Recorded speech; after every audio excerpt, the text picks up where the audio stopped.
மகா பேசமுள்ள பிதாவே, இந்த மகிமையான இந்த காலை வேளைக்காக தகப்பனே எங்களை மீண்டுமாக உம்முடைய கரத்திலே தாழ்த்துகிறோம். நாம் கர்த்தாவே உம்முடைய கிருபையினாலே மீண்டுமாக உம்முடைய சமூகத்திலே வரும்படியான சிலாக்கியத்தை நீர் எங்களுக்கு கொடுத்த கிருபைக்காக உமக்கு ஸ்தோத்திரம்.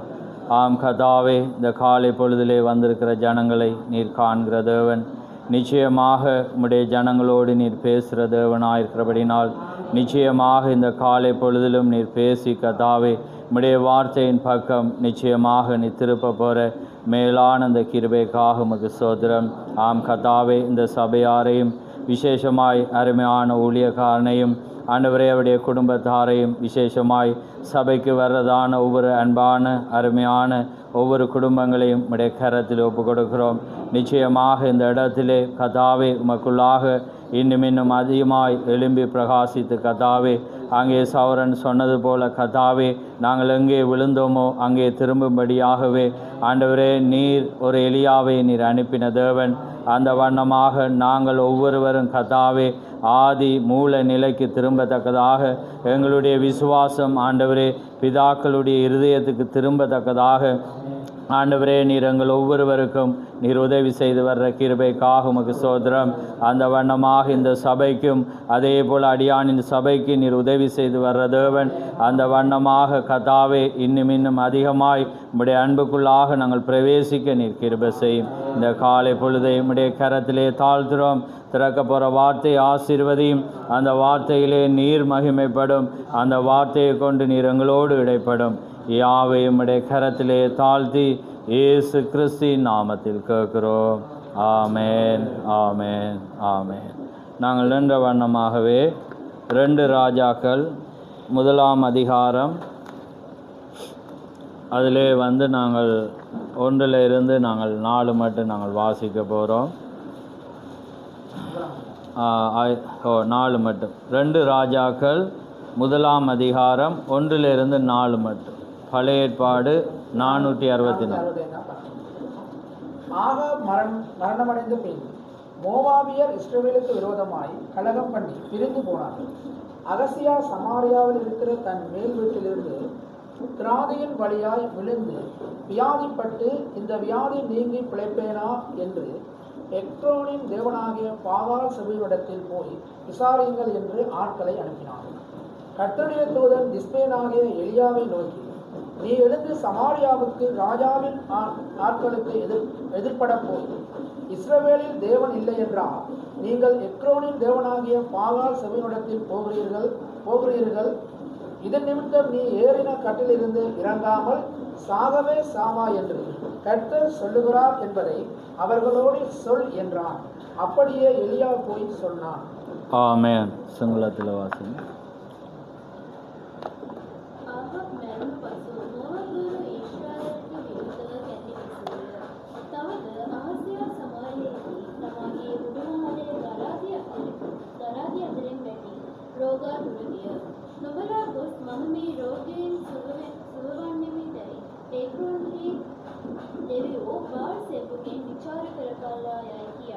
ඔහු පණිවිඩ කාර්යයන් ඇරියේය. නමුත් ස්වාමීන් වහන්සේගේ දූතයා ඉශ්විය එලියාට කතා කොට නැගිට සමාරියේ රක්ෂකගේ පණිවිඩකාරයන්ගේ පෙරමකට ගොස් නුඹලා එක්රෝන්හි දෙවියෝ බාල් සෙව්වගෙන් විචාර කරන්නට යන්නේ ඊශ්‍රායෙලි දෙවි කෙනෙක් නැති නිසාද? එබැවින් නුඹ නැගී ඉන්න ඇඳෙන් නොබැස සැබවින් මැරෙන්නේ යයි ස්වාමීන් වහන්සේ වදාරන සේක කියා ඔවුන්ට කියා වන්නයි කීවේය. එලියා පිටත්ව ගියේය. ஆமேன், ஆமேன். யாவரும் அமர்ந்திருங்கள். கர்த்தருடைய பரிசுத்த நாமம் மகிமைப்படுவதாக. ஆமேன். இந்த அருமையான காலை பொழுதிலே நீங்கள் உற்சாகமாக இருப்பீர்கள் என்று நான் விசுவாசிக்கிறேன். ஆமேன். நல்ல ஒரு அருமையான 2 பாடலும் அருமையான பாடல். உற்சாகமாய் பாடினீர்கள். உங்களுடைய சாட்சிகள் தேவன் நிச்சயமாய் ஆசீர்வதிப்பார். ஆமேன். நேற்றைய நாளிலும் நிச்சயமாக அது உங்களுக்கு ஆசீர்வாதமாக இருந்திருக்கும் என்று நான் விசுவாசிக்கிறேன். ஆமேன். நாங்கள் எங்கே விட்டோமோ நாங்கள் அங்கே திரும்ப வேண்டிய நேரமாக இருக்கிறது. அதுக்காக தான் தேவன் இன்றைக்கு இந்த கடைசி காலத்தில் ஒரு தூதனை அனுப்பினார். இன்றைக்கு எங்களுடைய மூல நிலை, அதாவது பிதாக்களுடைய இருதயத்துக்கு நாங்கள் திரும்ப வேண்டிய நேரமாக இருக்கிறது. ஆமேன். நிச்சயமாக தேவன் திருப்புகிறவராயிருக்கிறார். அங்கே தாவீது சொல்கிற, ஆண்டவரே திரும்பி வாரும், எங்களை திருப்பி கொண்டு வாரும் என்று. ஆமேன்.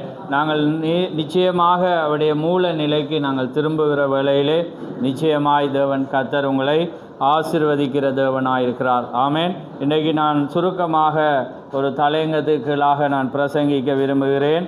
ஆகாபின் நாட்கள். ஆமேன். இன்றைக்கு ஆகாபின் நாட்களை ஒத்த நாட்களிலே நாங்கள் வாழ்ந்து கொண்டிருக்கிறோம். ஆமேன். எப்பயுமே நீங்கள் பார்க்குற வேளையிலே எது நடந்ததோ அது எப்பயுமே நடக்கிறதா இருக்கிறது. ஆமேன். எப்பயுமே அந்த காலத்தை ஒப்பிட்டு வேதம் எங்களுக்கு போதிக்கிறத நீங்கள் வேதத்தில் வாசிக்கலாம். ஆமேன். அதனால தான் பிரசங்கி கூட அவன் சொல்கிறான், முன்னமே எது நடந்துச்சோ அது இப்பொழுது நடக்கிறது, இனிமேலும் முன்னமே நடந்ததாக இருக்கும் என்று. ஆமேன். அதனால்தான் வேதமும் என்ன சொல்லுகிறது என்றால், லூக்கா 17:30 சோதோமின் நாட்களில் நடந்தது போல, பாருங்கள், அதே போல் லோத்தின் நாட்களில் நடந்தது போல. ஆமேன். அந்த வண்ணமாக காலத்தை ஒப்பிட்டு பேசுகிறத நாங்கள் பார்க்குறோம். அதே போல தான் அப்படியானால் 7 சபை காலங்களை நாங்கள் பார்க்குற வேளையிலே எந்த வண்ணமாக தியேத்ராவில் நடந்துச்சோ, எந்த வண்ணமாக எபேசில் நடந்துச்சோ, எந்த வண்ணமாக சிமிர்னாவில் நடந்துச்சோ, அந்த காலத்தை போல தான் இந்த காலத்தில் இருக்கும் என்று, அதுக்கு ஒப்பீடாக இருக்கும் என்று தான் தேவன் அந்த காலத்தை வச்சு எங்கே ஒவ்வொரு சபை காலத்துக்கு எழுதுறதை நீங்கள் வாசிக்கலாம். ஏன்னா எபேசியுடைய காலத்துக்கு ஒத்ததாக தான் பவுலுடைய காலம் இருந்தது. அப்படியாக லவோதிக்காவை வருகிற வேளையிலே லவோதிக்கா பட்டணம் எப்படி இருந்ததோ அதே போல தான் இந்த கடைசி காலத்தில் சபையானது இருக்கும் என்பதற்கு பாவனையாக ஒப்பனையாக தான் வேதம் எழுதப்பட்டுச்சு. அப்போ அந்த காலம் அதிலே நாங்கள் இருக்கிறோமா என்று பார்க்கணும் என்றால் என்ன செய்யணும்? லவோதிக்காவுடைய காலத்தில் அந்த பட்டணம் எப்படி இருக்கிறது என்பதை நாங்கள் காணும். புரியுதா உங்களுக்கு? அப்போ அந்த காலத்தில் என்ன நடந்தது என்று பார்த்து இந்த காலத்தில் என்ன நடக்கிறது என்று பார்க்கக்குள்ள எங்களுக்கு ஆச்சரியமாயிருக்கும். அந்த காலத்தில் நடந்த அந்த ஒப்பனையான காரியம் நடக்கும். ஆமேன். அதே போல தான் இப்போ ஆகாபின் நாட்களை என்று பார்க்குற வேளையில் அப்படிப்பட்டதான ஒரு நிலையில் நாங்கள் இருக்கிறோமா? நாங்கள் ஒவ்வொருவரும் தேவனுடைய சபையாக இருக்கிறோம், சரீரமான சபையாக இருக்கிறோம். அன்றைக்கு தேவன் ஒரு ஆலயத்திலே வாசம் பண்ணினால் அதனால் ஜனங்கள் என்ன செய்தாங்க? அந்த ஆலயத்தை நோக்கி. ஆனால் இன்றைக்கு தேவன் வாசம் பண்ணுற இடம் உங்களுக்கு தெரியும், இருதயமாகி அந்த வாசஸ்தலம். இன்றைக்கு நாங்கள் அந்த வண்ணமான ஒரு நிலையில் இருக்கிறோமா? அந்த நிலையிலிருந்து நாங்கள் எப்படி முன்னேறி போகிறோம் என்றதுதான் இன்றைக்கி செய்தியாக இருக்க போகிறது. தடைகள் இருந்தாலும் நான் இப்போ சூழலை பார்க்குறேன். நான் கடந்த நிச்சயமாக தேவன் அதை மாற்றுவார். ஏனென்றால் அறியாத ஜனங்கள் அதை செய்யும்போது தேவன் காலத்தை அவர் மாற்றுகிற தேவன். ஆமேன்.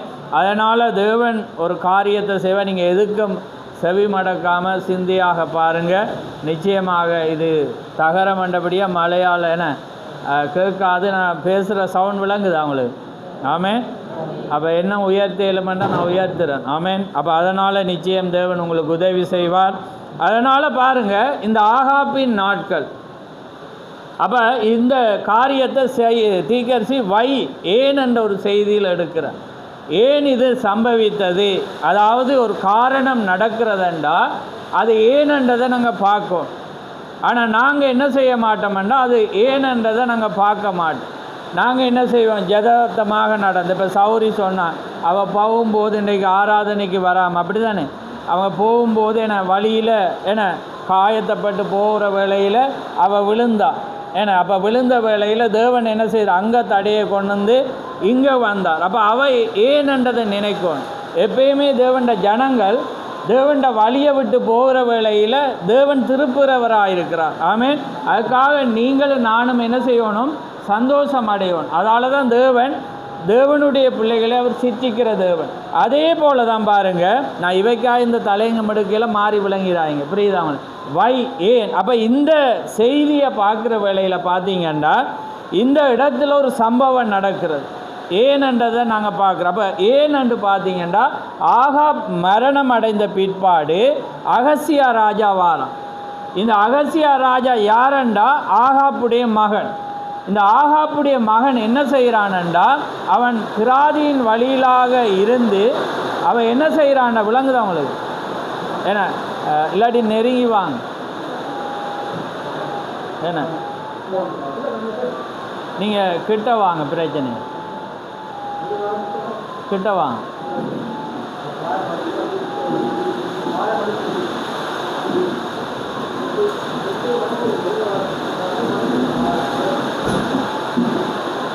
ஆமாம்,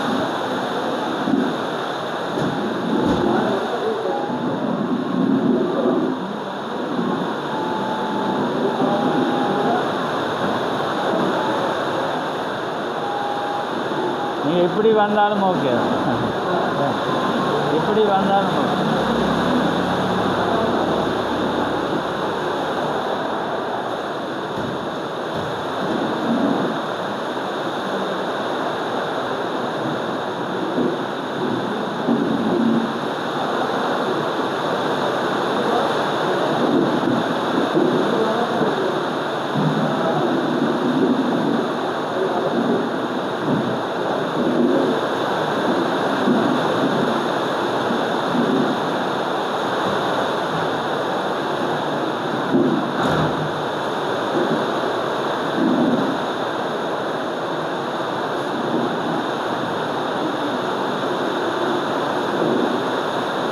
ஆமென். ஏன்னா சிந்தையை மாற்றிடாதீங்க. நல்ல ஒரு செய்தி உண்டு. ஏன்னா நாங்கள் தேவனோடு நெருங்கோம். ஆமென். Right, okay, right. அப்போ பாருங்கள், இந்த ஆகாப் யாருன்னு பார்த்தா உங்களுக்கு தெரியும் ஆகாப் யார்.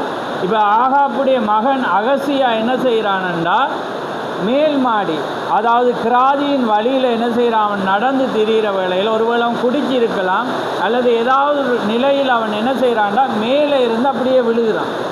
அப்போ விழுகிற வேளையில் அவனுடைய இடுப்பில் என்ன நடக்குதுண்டா, ஒரு அடிபடுறதுனால அவனுக்கு ஒரு இன்ஃபெக்ஷன், ஒரு கிருமி தொற்று என்ன செய்கிறதுண்டா ஏற்படுது. அப்போ ஏற்பட்டு அவன் என்ன செய்கிறான்டா, படுத்த படுக்கையாக ஒரு கட்டிலில் வந்து அவன் என்ன செய்கிறான், படுக்கிறான். ஆனால் அவன் என்ன நடக்கிறதுண்டா,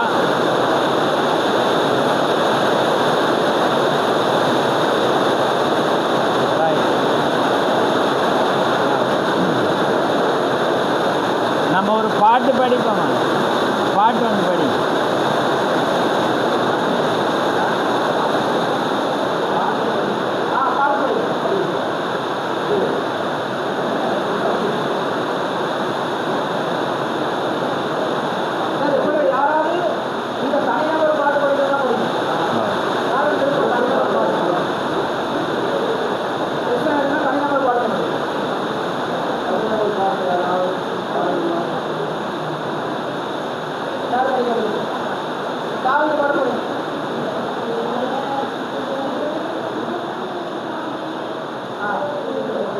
ரைட், ஆமென். சௌந்தரியமானவரே இயேசுராஜன் என்றவனே,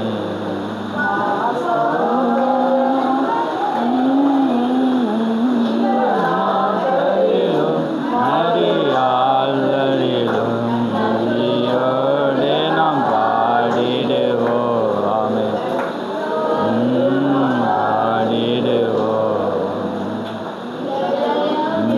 பசந்து நந்து மன கிளேச மடலிடுவா, மன புண்ணிலனை தடவி.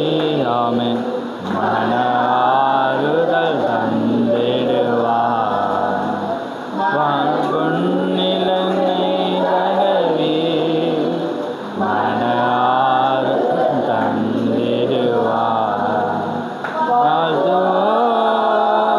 மங்கள் தேவனை ஜீவநாட்களிலும் மறு யாத்திரையிலும் நன்றியோடு நாம் பாடிடுவோம், நன்றியோடு நாம் பாடிடுவோம். தாயுமின் சொந்தமானோரும் கைவிட்டாரும் அவர் மாறிடார். ஆமென். துன்பத்தில் நம்மை தாங்கிடுவார், இன்பம் வல்லமை தீர்ந்திடுவார். துன்பத்தில் நம்மை தாங்கிடுவார்,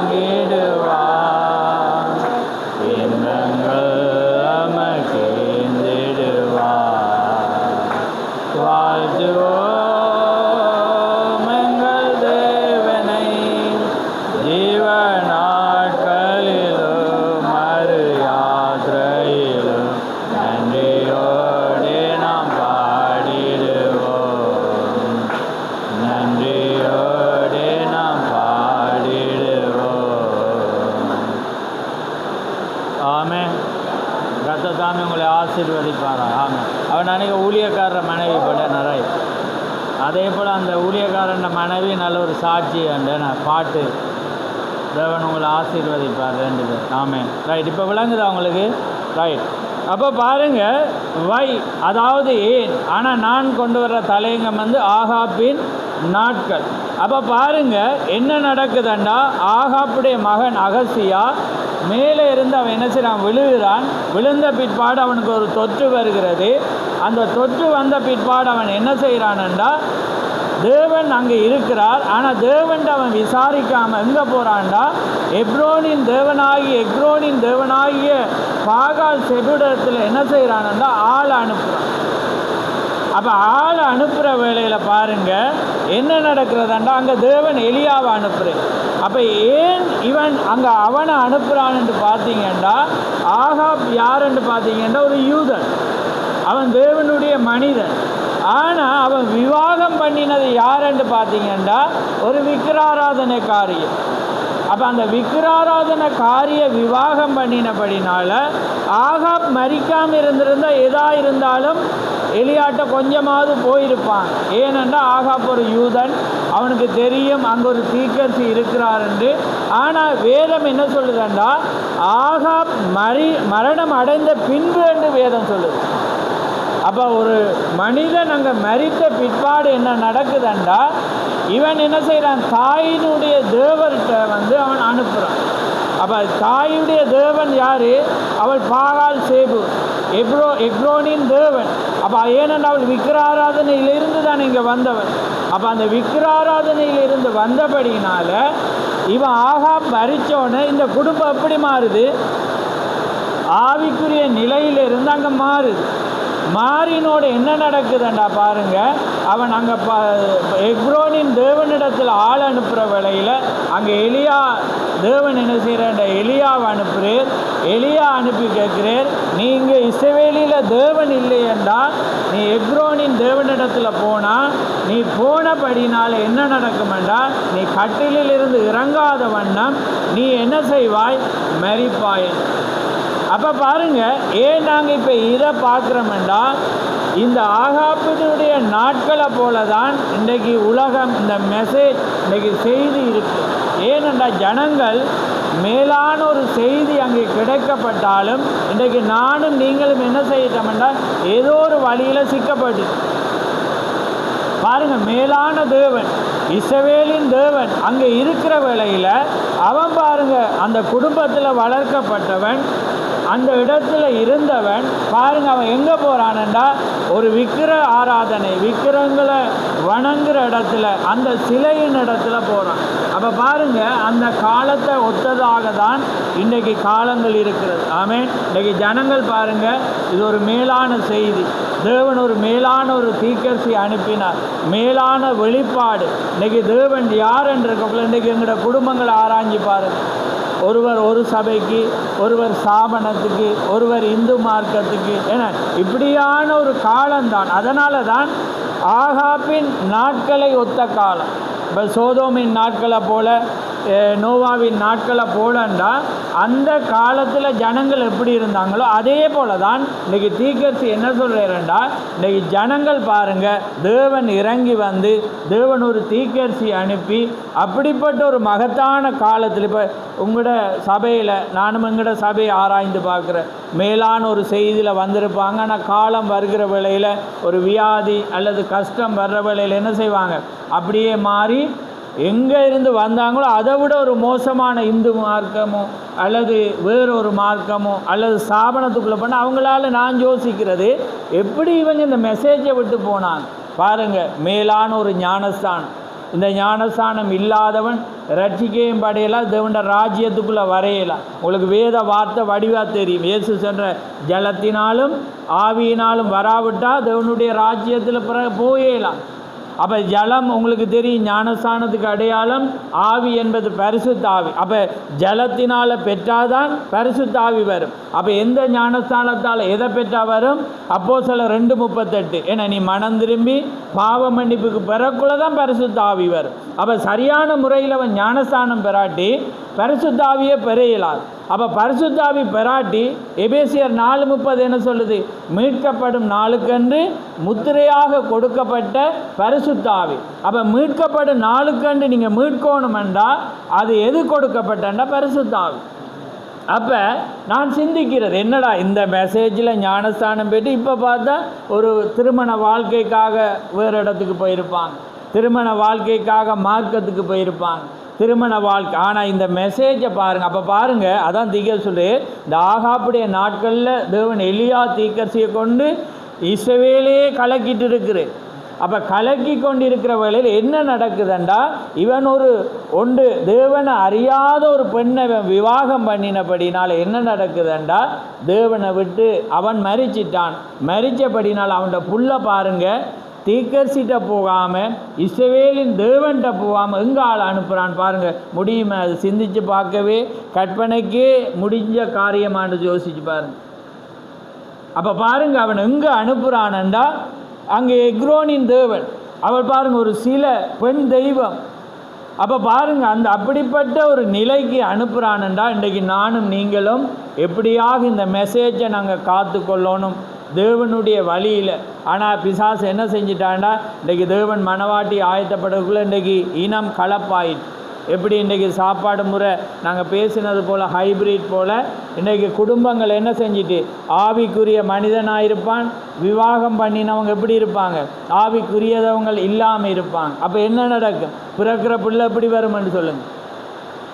இப்போ ஹைப்ரிட்டுக்கு பிறக்கிற பழம் எப்படி வருதோ ஆவிக்குரிய பிள்ளையாவது வளருமான்னு சொல்லுங்கள் பாபம்.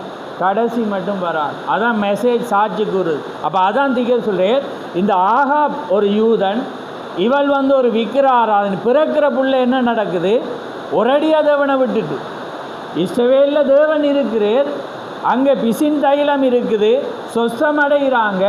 ஆனால் இவன் என்னண்டா அங்கே அனுப்புகிறான். ஏன் அங்கே அனுப்புகிறான்டா, தாயுடைய தெய்வம் யார்? அந்த சீலை. அப்போ அதான் தீர்க்க சொல்கிறேன், எப்பொழுதும் யாரை பிள்ளைகள் பார்ப்பாங்களாம்? பெண்ணை தான் பார்ப்பான், தாயை தான் பார்ப்பான். அப்போ அந்த தாயிட வழியில் ஆகாப் என்ன செஞ்சிட்டான்? மரிச்சிட்டான். அப்போ மரித்தபடினால் எங்கே ஆள் போகுதண்டா காரியம். அதே போல தான். அப்போ பெண் யாருக்கு அடையாளம்? சபையும் கவனமாக இருக்கணும். அதே நேரம் தாய்மார்களும் நீங்கள் என்ன செய்யணும்?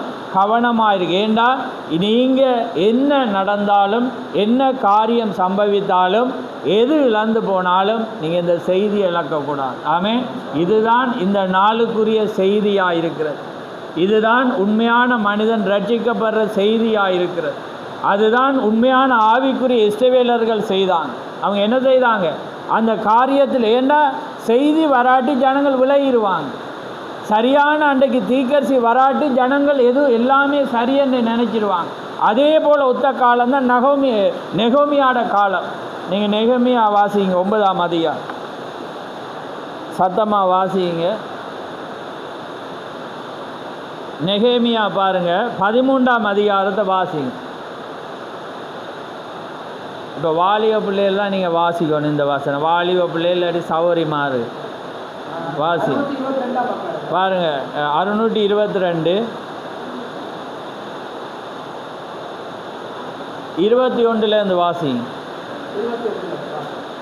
13ஆம் அதிகாரம் 21. இல்லையா? ஆனால் நீங்கள் ஒவ்வொருவரும் நீங்களும் வாசித்து கொள்ளுங்க. நீங்கள் வாசிங்க. அப்பொழுது நான் அவர்களை திட சாட்சியால் கடிந்து கொண்டு, நீங்கள் அலங்கத்தண்டையிலே இராத்தங்குகிறது என்ன? நீங்கள் மறுபடியும் இப்படி செய்தால் உங்கள் மேல் கை போடுவேன் என்று அவர்களோடு சொன்னேன். அது முதல் அவர்கள் ஓய்வு நாளில் வராதிருந்தார்கள். ஓய்வு நாளை பரிசுத்தமாக்கும்படிக்கு உங்களை சுத்தம் பண்ணி கொண்டு வாசல்களை காக்க வாருங்கள் என்று லேவியருக்கும் சொன்னேன். என் தேவனே, இதை குறித்து நீர் என்னை நினைத்தருளி உம்முடைய மிகுந்த கிருபையின்படி எனக்கு இறங்குவீராக. அஸ்தோத், அம்மோன், மோவாப் ஜாதியான ஸ்திரீகளை சேர்ந்து கொண்ட சில யூதரையும் அந்நாட்களில் கண்டேன். அவர்கள் பிள்ளைகள் பேசின பேச்சில் பாதி அஸ்தோத் பாஷையாக இருந்தது. இவர்கள் அந்தந்த ஜாதிகளின் பாஷையை தவிர யூத பாஷையை திட்டமாய் பேச அறியாதிருந்தார்கள். அவர்களையும் நான் கடிந்து கொண்டு அவர்கள் மேல் வரும் சாபத்தை கூறி அவர்களில் சிலரை அடித்து மயிரை பீத்து, நீங்கள் உங்கள் குமாரத்திகளை அவர்கள் குமாரருக்கு கொடாமலும் அவர்கள் குமாரத்திகளில் ஒருவரையும் உங்கள் குமாரருக்காகிலும் உங்களுக்காகிலும் கொள்ளாமலும் இருக்க வேண்டும் என்று அவர்களை தேவன் மேல் ஆணையிட பண்ணி. ஆமென். இப்போ நாங்கள் தொடர்ந்து அப்போ பாருங்க என்ன செய்கிறானா, அந்த நாளில் அந்த இஸ்ரவேல் ஜனங்கள் என்ன செஞ்சிட்டாங்க, நெகமியாட காலத்தில் விலகிட்டாங்க. அப்போ விலகினவங்களை என்ன செய்கிறான்டா, ஒரு சில இப்போ பார்க்குற மோவாப், அம்மோன் இப்படிவான ஜாதிகளில் இருந்து என்ன செஞ்சிட்டாங்கண்டா, இவங்க விவாகம் பண்ணிட்டாங்க இஸ்ரவேல் புத்திரர்கள். அப்போ இஸ்ரவேல் புத்திரர்கள் விவாகம் பண்ணினோன்னு என்ன நடக்குதுண்டா, ஆனால் யார் அம்மோன், யார் மோவாப், யார் இதெல்லாம் பார்த்தீங்கன்னா அவங்களும் கிறிஸ்தவங்க, ஒரே தேவனை ஆராதிக்கிறவங்க தான். ஏன்னா அம்மோன் எங்கேருந்து பாடுறா, யார் லோத்துல பிள்ளைகளுக்கு கூடாக அம்மோனும் மோவாப்பும் பிறக்குது. மோவாப் யாருண்டா அவங்களும் ஒரே தேவன். ஆனால் அவங்களோட வித்தியாசம் என்னென்னா, இவங்களை போல பரிசுத்தமாக தேவனுக்காக வேறு பிரிந்து இருக்க மாட்டாங்க. இவங்க எல்லாமே விக்கிராராதனை செய்வாங்க, அல்லது அம்மாட காரியம் அங்கே போவாங்க, பலி செலுத்துவாங்க, அந்த பலி செலுத்தின ஆகாரத்தை சாப்பிடுவாங்க, இப்படி வாழ்கிறாங்க. ஆனால் ஒரு கடவுளை விசுவாசிக்கிறாங்க. இப்போ நீங்கள் இந்த காலத்தை ஒப்பிட்டு பார்த்தா நீங்களும் கண்டுபிடிக்கலாம். அப்போ அப்படி இருக்கிறவங்கள தான் இவங்க என்ன செய்கிறாங்கண்டா, விவாகம் பண்ண பாருங்கள். அஸ்தோத், அம்மோன், மோவாப் ஜாதியான ஸ்திரீகளை சேர்ந்து கொண்ட சில யூதரை அந்நாட்களில் கண்டேன். அவர்கள் பிள்ளைகள் பேசின பாதி அசோத் பாஷையாக இருந்தது. இவர்கள் அந்த ஜாதிகளின் பாஷையை தவிர ஜூத பாஷையை திடமாய் பேச அறியாதவர்களாக இருந்தது. அப்போ கலப்பாயினோன்னு இவங்களுக்கு என்ன, இஸ்ரேலில் தான் இருக்கிறாங்க, சபையில் தான் இருக்கிறாங்க, ஆனால் இவங்களோட பாஷை எப்படி இருக்குது, அந்த மிக்ஸ் வருது. இப்போ இதை நீங்கள் இன்றைக்கு பாஷையாக பார்த்தீங்கன்னா இன்றைக்கி செய்தி. அப்போ இன்றைக்கி அப்படி கலப்பில் இருக்கிற பிள்ளைகள் எதை பேசுமெண்டா சாபனம். அந்த லாசர் எப்படி நல்லா ஊழியம் செய்கிற ஏன்னா, அல்லது இப்போ ஜெரோம் ஃபெனோண்டோ அவர் நல்லா ஊழியம் செய்கிற, அல்லது அந்த பாஷை பேசக்கூட உங்களுக்கு கண்டுபிடிப்பீங்க இது செய்திக்கு உகந்தாது. அவன் யார், அவன் பிதாங்குமார், ஜெகண்ட பேசுவாங்க. அல்லது யாராவது பேசினீங்கன்னா அது மெசேஜில் உள்ளவனோட பார்க்கக்குள்ள அது எப்படி இருக்கும், கஷ்டமாக இருக்கும். ஏனென்றா அவன் யார், அவன் பிதாகுமாரில் எடுத்தவன் 3 தேவர்கள். அவன் ஒரு கடவுள் என்று விசுவாசித்தாலும் 3 கொண்டு வரக்குள்ள அவன் அறியாமல் விக்கிராதான செய்கிறான் என்று வேதம் சொல்லுது. அப்போ அப்படியானது போல் இவங்க என்ன செய்கிறாங்க, யூத பாஷையை தெரியாமல் அதை பேசக்குள்ள இவன் கண்டுபிடிச்சி இவன் என்ன செய்கிறான்னு பாருங்கள், அறியாது. அவர்களை நான் கடிந்து கொண்டு, கவனிங்க, அவர்கள் மேல் வரும் சாபத்தை கூறி, அப்போ நீ இப்படி நடந்தால் உனக்கு என்ன சாபம் வரும் என்று கூறி, அதே நேரத்தில் அவர்களின் சிலரை அவன் என்ன செய்கிறான், அடித்து மயிரை பிடித்து. இப்போ இதை அப்படி செஞ்சு இருப்பீங்களான்னு யோசிச்சு பாருங்க. அதுக்காக நீங்கள் இருக்கிறீங்கன்னு நான் சொல்ல வரையில். ஆனால் அன்றைக்கு தேவனிடத்தில் திருப்புறது. இப்போ சில பேர் அப்படி விவாகம் பண்ணி அப்படி காரியங்களில் கலப்பாக இருந்தவங்கள நெகோமி என்ன செய்கிறான், நல்லா அடி சாத்து கொடுத்து, சில பேருக்கு என்ன செய்கிறான்னு மண்டையை முடிய பிடிச்சிட்டான், மயிரை பிடிச்சி ஆட்டுறேன்டா. யோசிச்சு பாருங்கள். அதுக்கு பிறகு வாசிங்க, இது இன்ட்ரெஸ்டான பாருங்கள். அவர் சிலரை அடித்து மயிரை பீத்து, நீ மயிரை ஆட்டையும் இல்லை பிடிச்சி பிச்சை எடுத்துறேன்டா. யோசிச்சு பாருங்கள். பீத்து, நீங்கள் உங்கள் குமாரத்திகளை அவர்கள் குமாரருக்கு கொடாமலும் அவர்கள் குமாரத்தில் ஒருவரையும் உங்கள் குமாரருக்கு குமாரத்திகள் ஆகிலும் உங்களுக்குள்ளும் கொல்லாமலும் இருக்க வேண்டும். அவர்களை தேவன் மீது ஆணையிட பண்ணி நான் அவர்களை நோக்கி, இஸ்ரவேலின் ராஜாவாகிய சாலமோன் இதனாலே பாவான் செய்தான் அல்லவா, அவனை போன்ற ராஜா அநேக ஜாதிகளுக்குள் உண்டாயிருந்ததில்லை. அவன் தன் தேவனாலே சிநேகப்பட்டவனாய் இருந்தும் தேவன் அவனை இஸ்ரவேலின் மேலும் ராஜாவாக வைத்தார். அப்படிப்பட்டவனையும் மறுஜாதியான ஸ்திரீகள் என்ன செஞ்சாங்களா, பாவம் செய்ய பண்ணான். பாருங்கள், எங்கே பாவம் வருதுன்னு பாருங்கள். நீங்கள் நல்லவங்களாக இருப்பீங்க, இந்த மெசேஜில் இருப்பீங்க, ஆனால் நீங்கள் அறியாமல் போய் ஒரு காரியத்தில் நீங்கள் விழுகிற வேளையில் பாருங்கள், சாலமோனை போல் ராஜா இல்லை. சாலமோண்ட நீதியை காண தென் தேசத்து ராஜஸ்ரீயை வந்தா. சாலமோனுடைய நாட்களில் வந்து அந்த நாட்கள் 40 வருஷமும் அமைதியாக இருந்தது. அவனை போல வேதத்தில் ராஜாவே இல்லை, அவனை போல அறிவுள்ள ஞானம் உள்ளவனும் இல்லை. அப்படி அவனுக்கு ஒத்ததாக தான் இயேசு கிறிஸ்து ஒப்பிடப்பட்டு அவனுடைய போல தேவன் ஆளுகை செய்வாரண்டா எப்படிப்பட்ட ஒரு ராஜா. ஆனால் வேதம் என்ன சொல்லுது, அப்படிப்பட்ட ராஜாவையும் இந்த ஸ்திரீகள் என்ன செஞ்சாங்களாம், வஞ்சித்து தேவனை விட்டு விலகினாங்கண்டா நானும் நீங்களும் யாரு ஏமாத்திரம். அப்போ இப்போ விளங்குது அவங்களுக்கு ஆகாப்பின் நாட்களை ஒத்தது. அப்போ ஆகாப்புடைய நாட்கள் என்ன நடக்குதுன்னு, இவன் யூதன் ஆவிக்குரிய. அப்போ இன்றைக்கு அதே போல் நாட்களை போல் உண்மையான ஒரு ஊழியம் எழும்புமெண்டா அவன் நகவுமையோட ஆவி வந்தால் அவனும் அதை தான் செய்வான். உண்மையான ஜனங்களாக இருந்தாலும் உங்களுக்கு முடி இல்லாமல் போனாலும் பரவாயில்ல, அடி வாங்கினாலும் இங்கே தான் இருப்பீங்க. ஏன்னா நீங்கள் எங்கே இதை விட்டு போக மாட்டீங்க. இதை போனால் மரணம்தான், ஜீவனே இல்லை. அதனால தான் சீசர்களுக்கு விளங்காட்டி ஆண்டவரே நாங்கள் எங்கே போவோமென்று இருந்தாங்க. அந்த பிரஜாதியான ஸ்ரீ அவள் சொல்கிறேன், ஏன்னா அவள் சுகத்துக்காக வர்றவளே அவள் சொல்ல பிள்ளைகளுடைய அப்பத்தை நாய்க்கு போடுறையில் எப்படிப்பட்ட கேவலமான வார்த்தை யோசிச்சுப்பார். பிள்ளைகளுடைய அப்பத்தை இயேசு கிறிஸ்து, யார் பேசுகிறது, இயேசு கிறிஸ்து தேவனாகிய கர்த்தர் என்ன சொல்ற, பிள்ளைகளுடைய அப்பத்தை நாய்க்கு. அவர் சொல்ற, ஆண்டவரே மேசையில் இருந்து விழுகிறத நாய்கள் நக்கி சாப்பிடுந்தான். அப்போ பாருங்க அவள் என்ன சொல்றா, சின்னதாவது விழுந்த ஒரு சோறு விழுந்தாலும் நாய் டக்கன்னு தின்னு, அதை போல எனக்கு ஒரு சோறாவது தாரமண்டக்குள். அவர் சொல்ல, இப்படிப்பட்ட விசுவாசத்தை நான் இஷ்டவே இல்லை காண இல்லை. அப்போ அப்படிப்பட்டது தான் இந்த மகத்தான செய்தி. ஆனால் இந்த செய்தியை நாங்கள் லாபத்துக்காகவோ காரியங்களுக்காகவோ நாங்கள் இழந்து ஆனால் இன்றைக்கி கவலை அதுதான். இன்றைக்கு இங்கே மட்டுமில்லை, உலகம் எங்கும் இன்றைக்கி இந்த மெசேஜ் அப்படி கரப்பட்டிருக்கு. ஆனால் அதில் ஒரு சிலரை பேரை தேவன் வேறு பிரிக்கிறார். ஆமென்.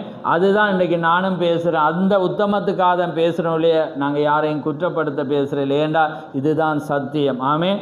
இதுதான் உண்மையாக இருக்குது. ஆனால் தேவன் உங்களை நேசிக்கிறபடியாக இந்த மெசேஜில் தேவன் எடுத்தார். ஆமென்.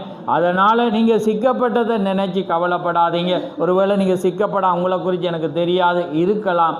ஆனால் நீங்கள் என்ன செய்யலாம், தேவனுக்குள்ளால் நீங்கள் நெருங்கி வர வேண்டிய நேரம். ஏண்டா அந்த நாட்களை போல இந்த நாட்கள் ஒத்ததாக இருந்து இன்றைக்கி மெசேஜ் இன்றைக்கி எல்லா இடமும் கரைப்பட்டிருக்கிறது. ஆமென்.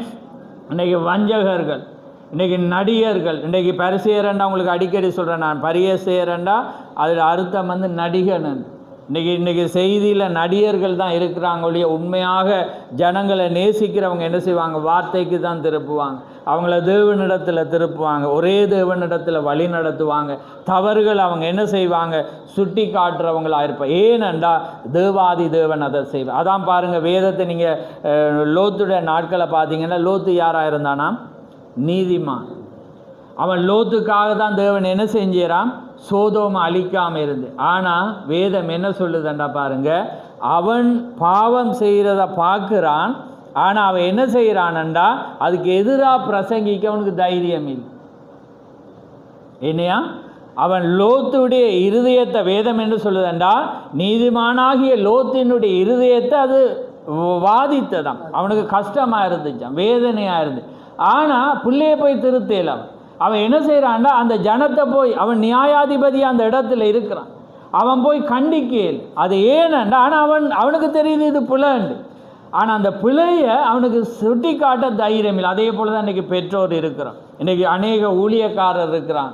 ஏன்னா அதை தைரியம் இல்லைண்டா சொன்னால் ஜனங்கள் விலகிடுவாங்க. பிள்ளைகளுக்கு பயம், சில பெற்றோர் பிள்ளைகள் திருப்பி அடிச்சிடுவாங்க, அல்லது வழி விலகி போயிடுவாங்க, அல்லது தூர போயிடுவாங்க. ஆனால் நானும் நீங்களும் செய்ய வேண்டியது, நீங்கள் உண்மையான தேவனுடைய ஜனமாக இருந்தால் கண்டிக்கவன். ஏண்டா அது உலகத்தில் மறிக்கிறத விட தேவனுடைய நியாய தீர்ப்பு வந்து பொல்லாதது. இப்போ நீங்கள் இன்றைக்கு ஏதாவது அடிப்பட்டோ காயப்பட்டோ உடனே மறிச்சிடுவீங்க. ஆனால் நியாய தீர்ப்பு எப்படிப்பட்டது நீங்கள் சிந்திச்சு பாரு. அது எரிகிற அக்கினியில் வந்து நீங்கள் போட்டோன்னா உடனே எரிய மாட்டீங்க, அது சூடில் இருப்பீங்க, எரிஞ்சு கொண்டு தான் இருக்கும். அப்படிப்பட்ட ஒரு நிலையில் தான் தேவன் வைக்கப்போர். அப்படிப்பட்ட ஒரு குறிப்பிட்ட காலம் நீங்கள் வேதனையை அனுபவிக்க போகிறீங்க. அதனால தான் நான் அடிக்கடி கடந்த முறையும் அந்த நேரத்தில் நான் எங்களோட ஜனங்களுக்கு இதை தான் அடிக்கடி போதிக்கிறது. ஏனென்றா அங்கே தீர்க்கதரிசி பாதாளத்துக்கும் தேவண்ட பரதேசுக்கும் போகிற வேளையில் அவர் சொல்கிறேன், என்னுடைய எதிரி கூட அந்த இடத்துக்கு போகக்கூடாது. அப்போ என் எதிரி கூட அங்கே போகக்கூடாது. ஏனென்றா அதனால தான் அந்த கண்டிப்பு வருது. அதனால தான் அவர் தன்னை பிள்ளையை கண்டிக்கிறேன், அடிக்கிறேன். வேதம் என்ன சொல்லுது? பிரம்பை கையாளாதவன் தன்னை மகனை பகைக்கிறான். பிரம்பை கையாளாதவன், அதான் பவுல் சபையாரை பார்த்து கேட்குறான், என்ன பிரம்போட வரவான். இப்போ நெகேமியா பார்க்கக்குள்ள என்ன செய்கிறான்? முடியை பிடிச்சி பிச்சை எடுத்துட்டான், அடிக்கிறான். சில பேருக்கு அடிக்கிறான். இங்கே இப்போ அடித்தா என்ன திருப்பி அடிச்சிடுவான். ஓமையிலேன்னு சொல்லுங்கள். இன்றைக்கி இந்த மெசேஜில் வார்த்தையால் ஒரு ஆளுக்கு சொன்னாலே சில பேர் ஏற்றுக்கொள்ள மாட்டான். அவங்க நினைக்கிறாங்க அவங்களுக்கு யாராவது நம்ம பிரசங்கி. ஆனால் அன்பான சகோதரர்களே, ஒரு நாளும் யாரும் தேவண்ட வார்த்தையை பேசுகிறோம் அப்படி பேச மாட்டான். ஆமே, அது ஒருவேளை அவன் வேணுமென்று அந்த ஆளுக்கு எதிராக பேசினாலும் நீங்கள் உடனே வார்த்தையை பாருங்கள், இது சரியான நீங்கள் சரணடைங்க. ஒருவேளை உங்களுக்கு எதிராக பேசியிருக்க, ஆனால் அந்த வார்த்தை சத்தியமாக இருந்தால் அது அப்படியே விசுவாசி. ஆமே, அப்போ அதே போல் பாருங்கள். ஆனால் அவங்க என்ன செய்கிறாங்கன்னா, தொடர்ந்து வாசிங்க, 27 வாசிங்க.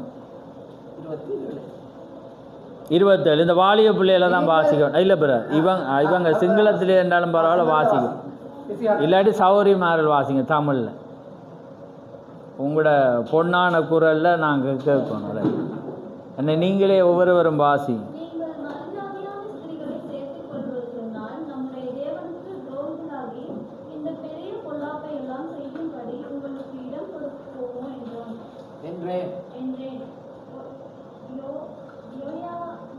யோய்தாவின் பிரதான ஆசாரியனாகிய எலிசபேத்துடைய குமாரன் ஒருவன் ஒரோனியா சல்பாத்துக்கு மருமகனானான். ஆகையால் அவனை என்னை விட்டு துரத்தினேன். என் தேவனே அவர்கள் ஆசிரிய ஊழியத்தையும் ஆசாரிய ஊழியத்துக்கும் லேவியருக்கும் இருக்கிற உடன்படிக்கையையும் தீட்டுப்படுத்தினார்கள் என்று அவர்கள் நினைத்துக் கொள்ளும். இப்படியே நான் மறுஜாதியை எல்லாம் நீக்கி ஆசாரியரையும் லேவியரையும் சுத்தகரித்து அவரவரை அவர்கள் வேலையின் முறைகளில் நிறுத்தி குறிக்கப்பட்ட காலங்களில் செலுத்தப்பட வேண்டிய விறகு காணிக்கைகளை இல்லை ரைட் ஓகே அப்படியே நிப்பாட்டுங்க சிஸ்டர். அதில் என்ன வருதுண்டா, அந்தந்த விவாகம் ஸ்ரீகளை விவாகம் பண்ணாங்களே அவ்வளோத்தையும் அவங்க என்ன செய்கிறாங்கன்னா விட்டு விலகுறாங்க. ஏனண்டா அதை வைத்தோண்டு அவங்க என்ன செய்யலாண்டா, அதுக்காக இந்த காலத்தில் அப்படி செய்யலாம். அப்போ என்னண்டா அது கொடுக்க நான் சொல்கிறேன். ஆனால் யூத மார்க்கத்தில் அவங்க என்ன செய்தாங்கன்னா அப்படியே விட்டு விலகினாங்க. ஏனண்டா தேவன்டா அவங்க சொல்கிறாங்க, இதனால் நாங்கள் பெரிய பொல்லாப்ப செய்தோம். இப்போ பாருங்கள் எப்படிப்பட்ட, அதனால தான் பாருங்கள் தேவன் இஸ்ரவேலை நேசிக்கிறதுக்கு காரணம் என்னென்னா அவங்க அவ்வளோ வார்த்தைக்காக வைராக்கியமானுண்டா. தேவனுடைய வார்த்தைக்காக தேவன் எதை உரைக்கிறாரோ அதை செய்ய அவங்க தகுதி. ஆபிரகாமை பார்க்குற வேளையில் பிள்ளையை கொலை செய்யண்டா அவங்க என்ன செஞ்சாங்க, அவன் ஒன்றையுமே கவனிக்கிறேன். ஏன்னா அவனுக்கு தெரியும் தேவன் யாருன்னு. ஆமேன், அவனை மரித்தாலும் உயிரோடு எழுப்புவாரன். ஆமேன், அதே போல தான் உங்களுக்கும் எனக்கும் அப்படிப்பட்டங்கிட்ட பிள்ளைகளை நாங்கள் கண்டித்து நேர்மையான வழியில் நாங்கள் நடத்தணும். ஏனென்றா அவன் இந்த பூமியில் அடிவாங்க ஒருவேளை ஒன்றுமே இல்லாமல் இருந்தாலும் பரவாயில்ல, தேவனுடைய ராஜ்யத்தில் தேவன் மேன்மையாக வைப்பார். இந்த பூமியில் மீண்டும் அரசால வரும்போது தேவன் உலகத்தை அரசால வைப்பார் என்ற ஒரு நிச்சயம் எனக்கும் உங்களுக்கும் வரவன். அதான் மெசேஜ் என்ன சொல்லுதாண்டா, உங்களுக்கு உறுதி இல்லாட்டி அக்கறை வராது. இப்போ நீங்கள் ஒன்றை நம்பினாதான் நீங்கள் அக்கறை செலுத்துவீங்க. உதாரணத்துக்கு இப்போ ஒரு படிக்கிற பிள்ளையோ அல்லது தொழிலோ இந்த உங்களோட ரிசல்ட்ஸுக்கு ஏற்ற மாதிரியோ அல்லது உங்களோட ஏதாவது ஒரு காரியத்துக்கு சரியாக இருந்தால் உங்களுக்கு அக்கறை வரும். அதை படிப்பீங்கன்னா எனக்கு வரும், கிடைக்கும். அதே போல் தான் இந்த மெசேஜ். நீங்கள் தேவனில் உறுதி இல்லாட்டி உங்களுக்கு அக்கறை வராது. உறுதி இருந்தால் தான் அக்கறை வரும். அதான் வேறு தீக்க சொல்கிறேன், உறுதி இல்லாமல் அக்கறை வராதுன்ற ஒரு செய்தி எடுக்குது. அப்போ அதே போல் தான் உங்களோட வாழ்க்கையில் நீங்கள் போகிற நிலையில் உங்களுக்கு ஒரு உறுதி வேணும். வேதத்தை குறித்து ஒரு உறுதி இருக்கணும், ஒரு அக்கறை இருக்கும். நீங்கள் அது இல்லாட்டி உங்களோட வாழ்க்கையில் என்ன இருக்காது, எதுவுமே இருக்காது. ஆமேன். அதனால் பாருங்கள், இந்த ஆகாப்புடைய நாட்கள் எப்படிப்பட்ட தேசத்தில், ஒரே தேவன் என்ற தேசத்தில் வாழ்கிறான். ஆகாப் மரிக்கிறான், தாய் விக்கிராராதனைக்காரி. என்ன நடக்குது, மரித்த உடனே பிள்ளை ஆட்டோமேட்டிக் எங்கே போகுது யோசிச்சு பாருங்க. அதேனால தான் உங்களுக்கு நான் சொல்கிறேன், நீங்கள் அதே போல் நீங்கள் ஆவிக்குரியவங்களா நீங்கள் வாழ்ந்து சரியாக நடத்தாட்டி இன்றைக்கி இந்த பிள்ளைகள் தேவனுடைய மெசேஜ் என்றாலும் என்னென்று தெரியாது, இந்த நாளுக்குரிய தீர்க்கதரிசி என்னென்றா ஜனத்துக்கு தெரியாது. தேவன் ஏன் அவரை அனுப்பினார், இன்றைக்கி ஏன் நாங்கள் அவருடைய காரியத்தை நாங்கள் தியானிக்கிறோம் என்றால் இந்த நாளுக்குரிய வழியே அதுதான். ஏன்னா தேவன் அந்த மோசேயை தேவன் அனுப்பாட்டி அந்த இஸ்ரவேல் ஜனங்கள் வெளியே வரையலாம். அப்போ அதனால தான் தேவன் என்ன செய்தார், மோசேயை அனுப்பி பாருங்கள், மோசே என்ன செஞ்சான், 40 வருஷத்தில் அங்கே ஓடி போயிட்டான். ஆளை மாற்றினேரான்னு யோசிச்சு பாரு, என்னாவது செய்தார் இல்லை. 40 வருஷத்துக்கு பிற்பாடு அவன் திரும்ப வர்ற வழியில் 80 வயசாகி. ஆனால் தேவன் பாருங்கள், பொல்லுன்ற வயசில் அவனுக்கு வாயெல்லாம் திக்கு வாய் ஆயிட்டு. ஏண்டா வயசாயினோன்னு அவனுக்கு கஷ்டமாயிட்டு. ஆனால் அவன் சொல்கிறான், ஆண்டவரே நான் திக்கு வாயன், எப்படி நான் பேசுவேன், எனக்கு நடக்க இயலாது. அன்றைக்கு பலமுள்ள, அன்றைக்கு சாஸ்திரம் அறிந்து கராட்டி தெரிஞ்சு கும்ஃபு தெரிஞ்சு எல்லாமே இருந்தான். அப்போயாவது அவன் சொன்ன ஒரு படம் வந்தால் ஒரு 10 பேரையாவது நான் அடிப்பேன் ஆண்டவர். ஆனால் இப்போ நீர் இப்போ என்ன ஊதி விட்டாலே நான் விழுற அளவுக்கு இருக்கிறேன், நான் தடியோடு இருக்கிறேன், நான் இப்படி. அவர் சொல்ல, நீ போ நான் பார்க்குறேன். ஆமென். பாருங்கள், அந்த மனிதனை வச்சு தான் தேவன் என்ன செய்து வெளியே கொண்டு. தேவன் எப்பயுமே மாற்றுறது. ஏன் தேவனுக்கு அக்கினி அனுப்பி சத்தத்தை அனுப்பி வெளியே போன்னு அனுப்பியிருக்கலாம். ஏன்னா அவ்வளோ மகிமையான தேவன். அவர் காற்றை கொண்டு கடலை கொண்டு எந்த மிருகத்தை கொண்டு எதையும் அவர் செய்யலாம். ஆனால் பாருங்கள், இயலாத ஒரு மனிதனை கொண்டு அவனை ஒரு தீர்க்கதரிசியாக தேவன் அனுப்பி அவனை கொண்டு தான் இஸ்ரவேலுக்கு ஒரு ரட்சிப்பை கொண்டு. ஆமே. அதே போல் தான் இந்த கடைசி காலத்தில் தேவன் ஒரு தீர்க்கதரிசியை கொண்டு தேவன் மெசேஜை கொடுத்து இன்றைக்கி அந்த செய்தி தான் என்ன செய்தி தண்டா ஜனத்தை ஆயத்தப்படுது. அப்போ அவர் தான் எடுக்கிற இந்த ஆகாப்பினுடைய நாட்களை போல் இந்த கடைசி நாட்களில் என்ன நடக்கும், இந்த செய்தியானது அங்கே இருக்கும் என்று அவர் என்ன சொல்கிறார் அங்கே சொல்கிறேன். நான் ஒரு சில இதை வாசித்து நான் முடிக்க போகிற பாருங்கள். இந்த 62 நான் சொன்ன மாதிரி, சோதோமின் பாவங்கள் லோத்தினுடைய நீதியுள்ள ஆத்துமாவை நாள்தோறும் வாதித்தது என்று வேதம் கூறுகிறது. அந்த மனிதனுடைய ஆத்துமா எவ்வளவு நீதியுள்ளதாக அமைந்திருந்தது. அவன் அந்த தேசத்தின் பாவங்களை நோக்கி பார்த்தான், எது தவறு என்பதை அவன் அறிந்திருந்தான், அவர்கள் தவறு செய்து கொண்டிருந்தது என்பதை அவன் அறிந்திருந்தான். இருந்தும் கூட பாருங்க, சரி என்று அறிந்திருந்தானோ அதற்காக உறுதியாக நிற்க தைரியம் இல்லாதவனாயிருந்தான். இப்போ இன்றைக்கு எங்களுக்கும் தெரியும் சிலது, நாங்கள் இப்படி தான் வாழோம், நாங்கள் இப்படி தான் உடுப்படுத்தோம், ஏன்னா இப்படி தான் நாங்கள் அலங்கரிக்கணும், இந்த நகை தான் நாங்கள் என்ன செய்யணும், சிலதை நாங்கள் அடிமையாக போட இயலாது. எல்லாம் தெரியும். தெரியாதவங்க யாராவது இருப்பீங்களா? தெரியாமல் இருக்க மாட்டீங்க. ஆனால் நீங்கள் என்ன செய்கிறீங்கன்னா உலக ஜனத்தோட உங்களை ஒப்பிட்டு பார்க்குறீங்க. இப்படி இல்லாட்டி அவங்க எங்களை என்ன நினைப்பாங்க, ஏன்னா இப்படி நான் இந்த இடத்துல ஒரு ஸ்டாண்டர்டாக போவாட்டி என்ன நினைப்பாங்க, நான் இப்படியான ஒரு அலங்காரத்தோடு போவாட்டி என்ன இப்படி தரக்குறைவாக பார்ப்பாங்க. ஓமா இல்லையான்னு சொல்லுங்கள். இப்போ லோத்துக்கு தெரியும் இது புல, இது சரி, இது எல்லாம் தெரிஞ்சாலும் தைரியம் இல்லை. இப்போ அதே போல் உங்களுக்கு தெரியாதா, இப்படி போகக்கூடாது, இந்த இடத்துக்கு போகக்கூடாது, தெரியுமா இல்லையான்னு சொல்லுங்கள். உங்களுக்கு தெரியும், ஆனால் தெரிந்துட்டு தான் செய்கிறீங்க. அதுதான் இந்த காலம். இன்றைக்கி மெசேஜில் உள்ளவங்களுக்கு ஒருவேளை மெசேஜை விடுங்க, செய்தி வேதம் வாசித்தா கூட அவனுக்கு தெரியும் நாங்கள் இப்படி தான் வாழும். தேவன் நாங்கள் இந்த உலகத்தில் வாழ்ந்தாலும் உலகத்தார் அல்ல, நாங்கள் வரப்போகிற தேசத்தை எதிர்பார்த்து கொண்டிருக்கோம். ஆனால் நாங்கள் அப்படியே இருக்கிறோம். சொல்லுங்கள் பார்ப்போம். உங்களுக்கு நான் சொல்லலை, எனக்கும் தான். ஏன்னா தேவண்ட வார்த்தை இருபுறமும் கருக்குள்ள பட்டயம். ஆமே. அது எனக்கும் உங்களுக்கும் உரித்தான உண்டு. ஆமே. அது என்னுடைய குடும்பத்துக்கு உரித்தானது, என்ற சபை குறித்தானது. அதனால் எந்த மனிதன் நாங்கள் பார்க்க வேண்டியது, யார் எங்களை குற்றப்படுத்தினாலும் வேதத்தை நாங்கள் பார்க்கணும். அது என்றால் நாங்கள் சலண்டர். ஆமே. ஆண்டவரே இதோ உம்முடைய வார்த்தைக்கு அடிமை. மரியாள் சொல்கிறோம், ஆண்டவரே இது உம்முடைய வார்த்தை, நான் கீழ்ப்படி. அப்போ பாருங்கள், அவனுக்கு தெரியுது இது புல. அப்போ பாருங்க, இன்றைக்கும் முழு உலகமும் சோதோம் கொமராவை ஆகி தேசம் முழுவதும் உலகம் முழுவதிலும் அதிக லோத்துக்கள் சபைகளில் நின்று பாருங்கள், அநேக லோத்துக்கள் சபையில் நின்று இயேசு கிறிஸ்து நேற்றும் என்றும் மாறாதவர் என்று சொல்லுகிறார்கள். அவருடைய வல்லமை எப்பொழுதும் போல உள்ளது என்று சொல்கிறார்கள். இருப்பதை நிச்சயமாய் அறிந்தவர்கள் பிரசங்க பீடத்தில் நின்று பாவத்தை வெளிப்படையாக குற்றப்படுத்த தைரியம் இல்லாதவர்களாய் இருக்கிறார்கள் என்பதில் வியப்பொன்றுமில்லை. ஏனெனில் அவர்கள் சேர்ந்துள்ள ஐக்கியத்திலிருந்து அவங்கள வெளியாத்திருவாங்க. அவங்களுக்கு தெரியும், இன்றைக்கு ஸ்தாபன போதகருக்கும் தெரியும் இது பிளண்ட் ஞானஸ்தானம் இதுதான். ஏனண்டா சொன்னால் தூக்கி போட்டுருவான். அப்போ எதுவாக இருக்கிறாங்க? லோத்துவை போல். அதால தான் இயேசு கிறிஸ்து என்ன சொல்கிறேன், லோத்துவின் நாட்களில் நடந்தது போல. இப்போ புரியுது அவங்களுக்கு? அப்போ அந்த காலத்தில் லோத்து எப்படி இருந்தான் அவனுக்கு தெரியும். அவன் இருக்கிற இடம் சோதோமில் இருக்கிறவன் நகராம தலைவராக இருந்தான். அவனோட மனைவி பெண்களுக்கு தலைவியாக இருந்தா.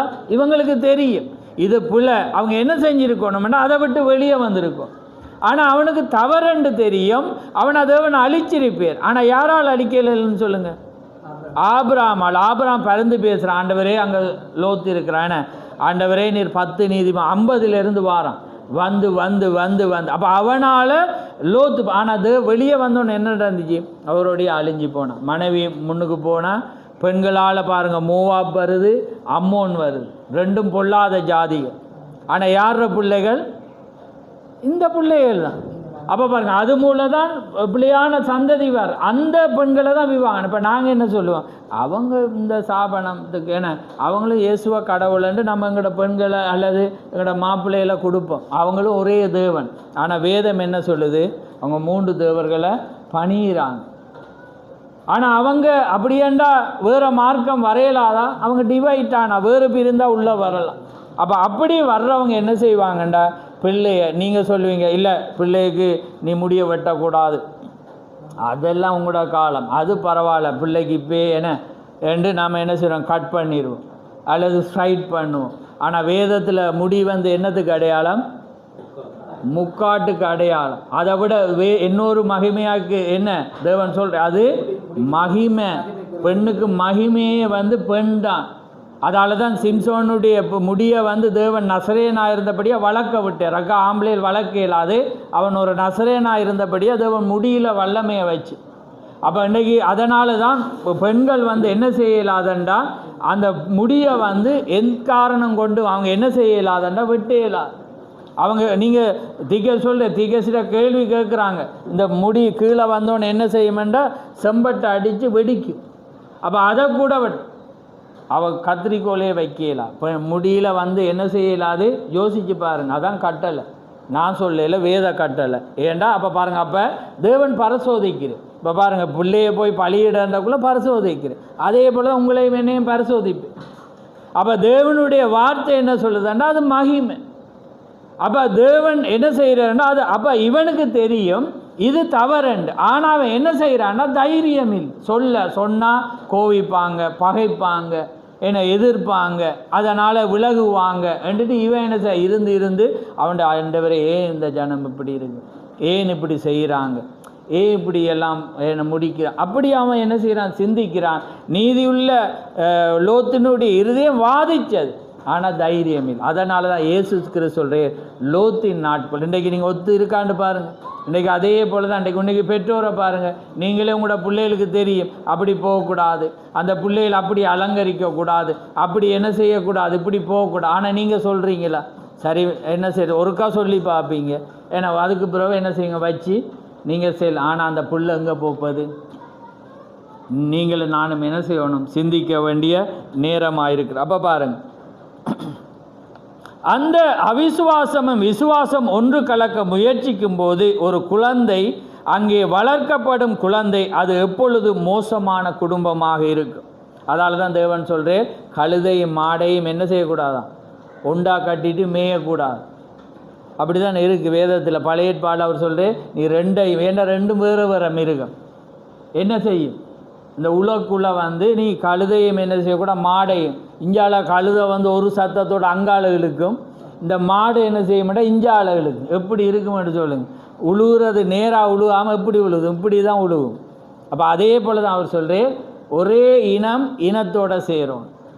விளங்குது அவங்க. அப்போ தான் அதை என்ன செய்யுமெண்டா களைப்பில்லாததை கொண்டு வரும். அதே போல் தான் இன்றைக்கி அநேக குடும்பங்களில் பாருங்கள், இந்த மெசேஜில் ஒரு சூழலால் ஒருவர் சபைக்கு வராமல் இருப்பாங்க, அல்லது ஒரு சூழலால் அந்த பிள்ளையை சரியாக வளர்க்க இல்லாமல் இருப்பாங்க. அப்போ அந்த குழந்தைகளை கடவுளுக்காக பிரதிஷ்டை பண்ண இல்லாமல் இருக்குது, புரியுது அவங்கள, அதை கடவுளுக்கு ஒப்பு கொடுக்க இல்லாமல் இருக்குது. அப்போ பிறக்கிற பிள்ளைன்னு தாய் சொல்லுவா இப்படி செய்யணும், தகப்பன் சொல்லுவா இப்படி செய்யணும், என்ன நடக்கும்? எந்த நாளும் அங்கே யுத்தங்கள் வரும். அப்போ அதான் தீர்க்கதரிசி சொல்ல எப்பொழுது மோசமான. இப்பொழுது இந்த தகப்பன் உண்மையாகவே விசுவாசத்தில் உறுதியாய் நிற்கும் மனிதனாக இருந்திருப்பானால் அந்த பிள்ளைக்கு மேலான சந்தர்ப்பம் கிடைச்சிருக்கு. அப்படி இருந்தால் அந்த அகசி அங்கே போயிருப்பானா? போயிருக்க மாட்டான். பாருங்கள், மேலும் அவனுடைய தாயாரின் தெய்வங்களை அவன் என்ன செய்தான்? பின்பற்றினான். பாருங்க, இன்றைக்கு தேசத்தின் சாட்சியும் அவ்வாறே உள்ளது.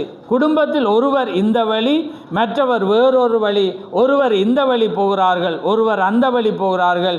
கிறிஸ்தவத்தின் பேரில் இன்றைக்கு அநேக சீர்கேடுகள் என்று இன்றைக்கி தீர்க்கதரிசி சொல்லுகிறத நாங்கள் பார்க்குறோம்.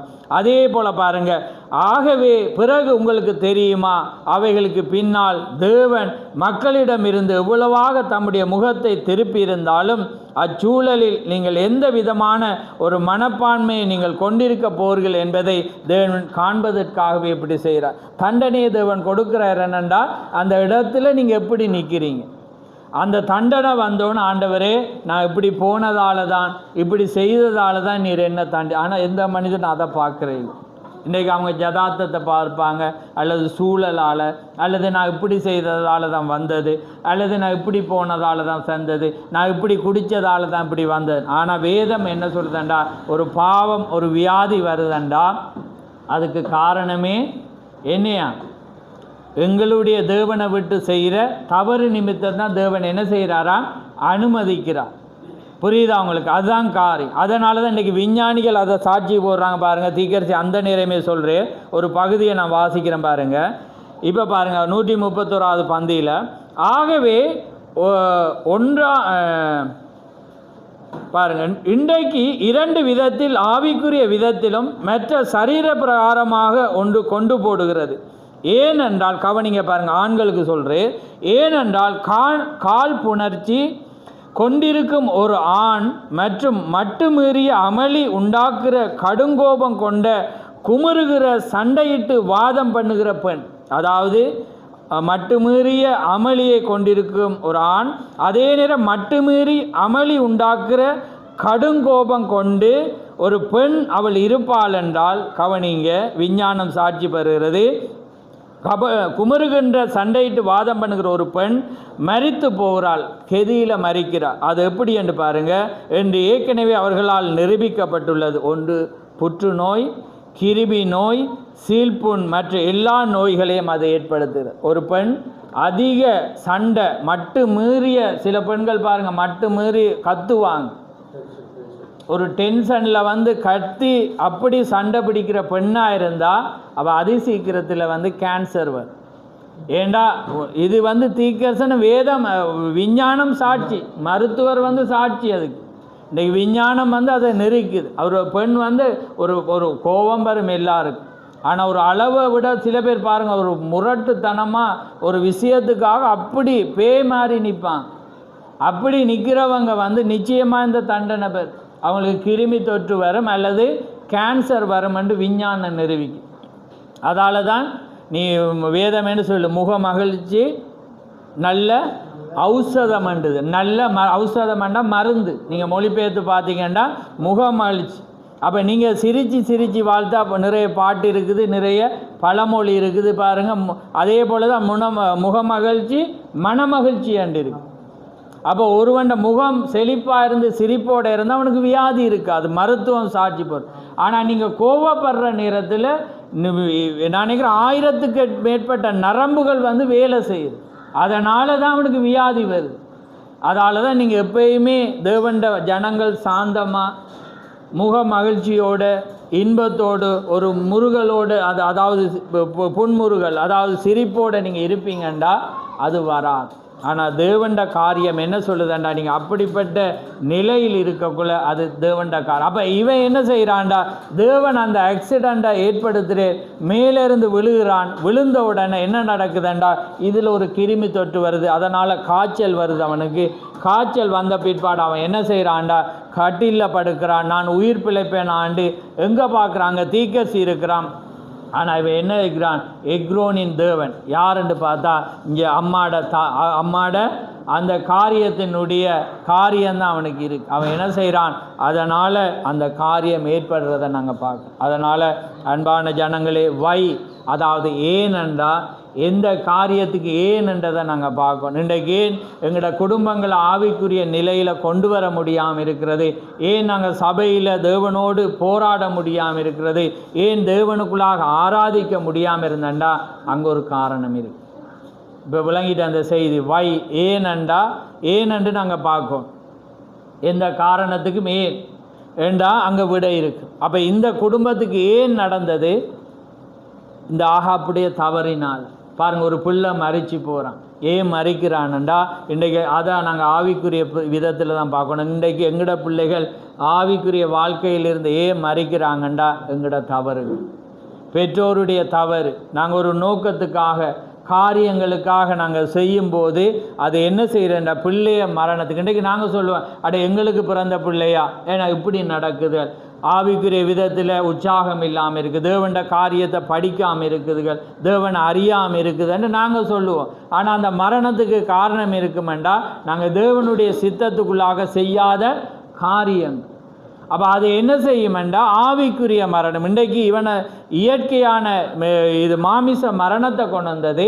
ஆனால் இன்றைக்கு பிள்ளைகளுடைய வாழ்க்கையில், இன்றைக்கு பிள்ளைகளை பாருங்கள், இன்றைக்கி ஆவிக்குரிய விதமாக வாழ்கிறது குறைஞ்சி போகுது. ஏனெண்டா இன்றைக்கி நிலை அந்த வண்ணமான நிலை, அதான் இந்த காலம். ஆனால் உங்களையும் என்னையும் வேறு பிரித்து வர்றதுக்காக நாங்கள் மகிழ்ச்சி அடையணும்.